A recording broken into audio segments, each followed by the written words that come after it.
Chapter 8. Juliana The Yard. I had never been embarrassed by where we lived before. I had never looked at our house, or even our side of the street, and said, "Oh, I wish we lived in the new development. Those houses are so much newer, so much better.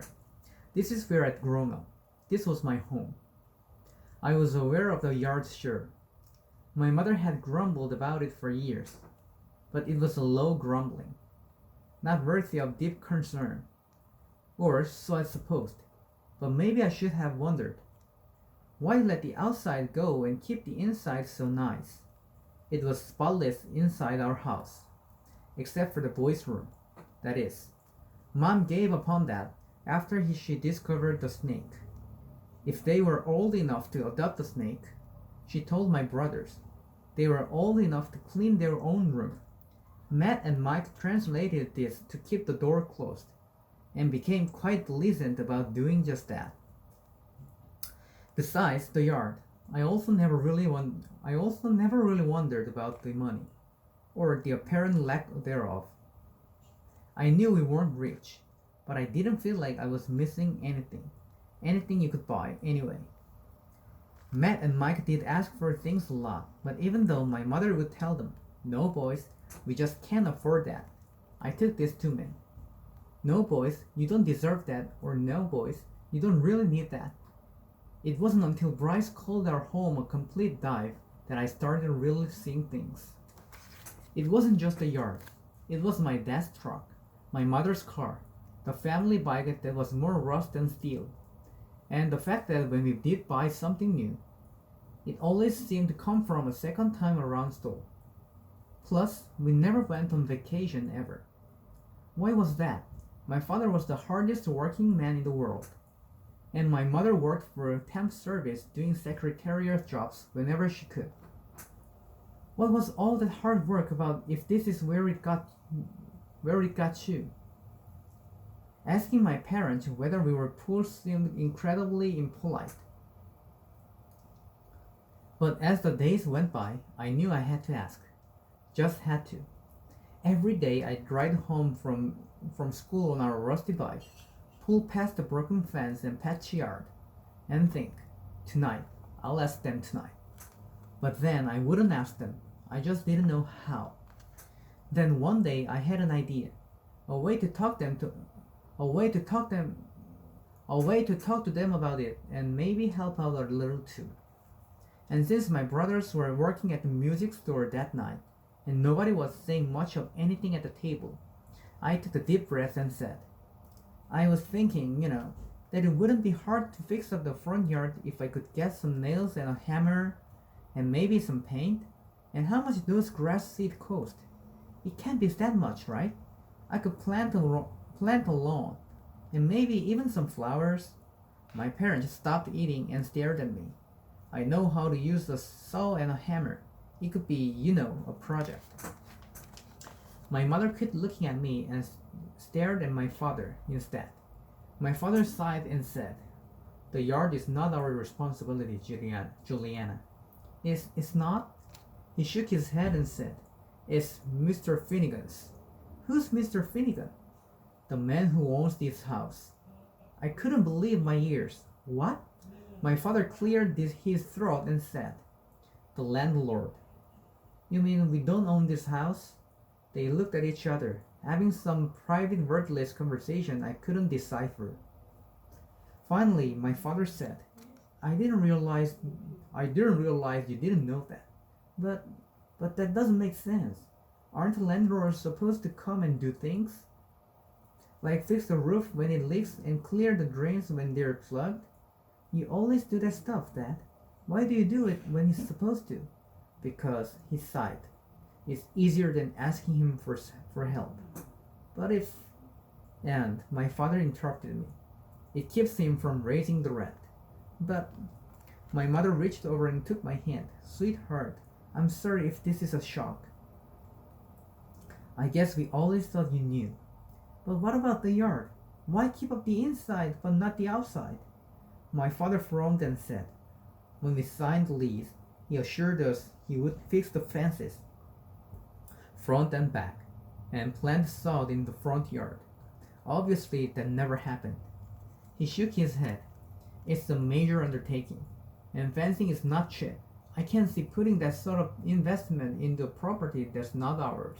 Plus, it's the principle of the things. It's the principle of the thing. But we live here, I whispered, and it looks so bad. My father studied me. Juliana, what happened? Nothing, Daddy, I said, but he knew I was lying. Sweetheart, he whispered, tell me. I knew what he'd say if I told him, and yet I couldn't not tell him. Not with the way he was looking at me. So I took a deep breath and said, the lost kids have been throwing my eggs away because they were afraid they'd have salmonella because our yard is such a mess. My father said, oh, that's ridiculous. But my mother gasped, what? Then she cried, did Patsy say that? I looked down. No, Bryce did. But it must be a family discussion. A boy doesn't come up with that on his own. My mother looked for all the world like a doll waiting to be shot through the heart.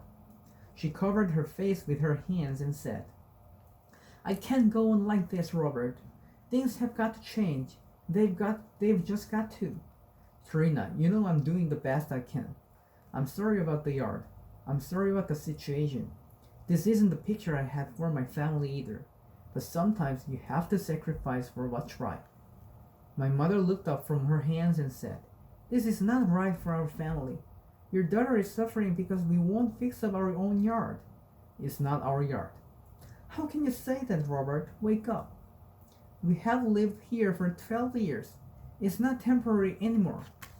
If we ever want to have a decent place with our own yard, if we're gonna help the kids through college or do any of the other things we've promised each other, we're gonna have to move him into government care. My father let out a deep sigh and whispered, we've discussed this so many times, Trina.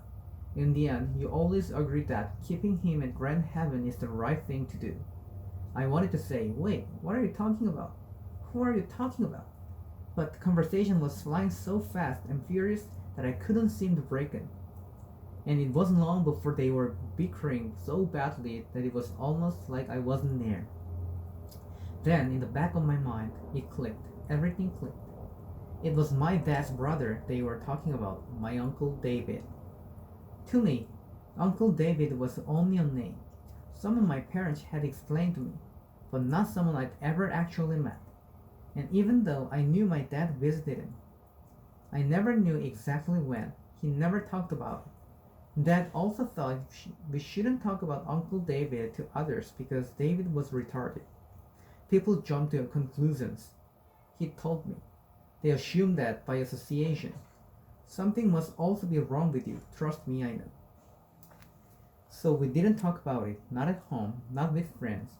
It was almost like there was no Uncle David. Until now he felt larger than life, and I could tell from their argument that he was the reason we didn't have our own house. He was the reason we didn't have nice cars or fancy things. He was the reason there always seemed to be a cloud of weariness hanging over my parents. Why did I have to bring up the yard in the first place? I've never seen my parents fight like this. Ever. I wanted to grab them and say, stop it, stop it, we love each other, you do. But I just sat there with tears streaming down my face. My mother stopped suddenly and whispered, we should not be doing this in front of her. I'm sorry, Juliana, my dad said, then reached over and held my forearm. Don't cry. None of this is your fault. We'll work it out. I promise we will. My mother tried to laugh through her tears, saying, we always have, and we always will. That night, my parents came into my room and talked to me, one at a time. My father talked about his brother and how much he loved him and how he'd promised his parents he'd always take care of him. My mother talked about how much she loved my father for his strength and kind heart, about dreams and reality, and the need to count your blessings. And she made me cry all over again when she kissed me goodnight and whispered that of all her many blessings, I was her best and brightest. I felt sorry for my father. I felt sorry for my mother. But most of all, I felt lucky for me that they were mine. And in the morning, as I rode my rusty bike out the driveway to school, I promised myself that when I got home, I'd tackle the yard, rented or not. This was our home, and I was going to help make living here better. As it turns out, this was easier said than done. First, it took me half an hour of rummaging through the garage to find a hammer and a box of nails, a saw, and some pruners. Then it took another half hour of standing around to figure out just where to start.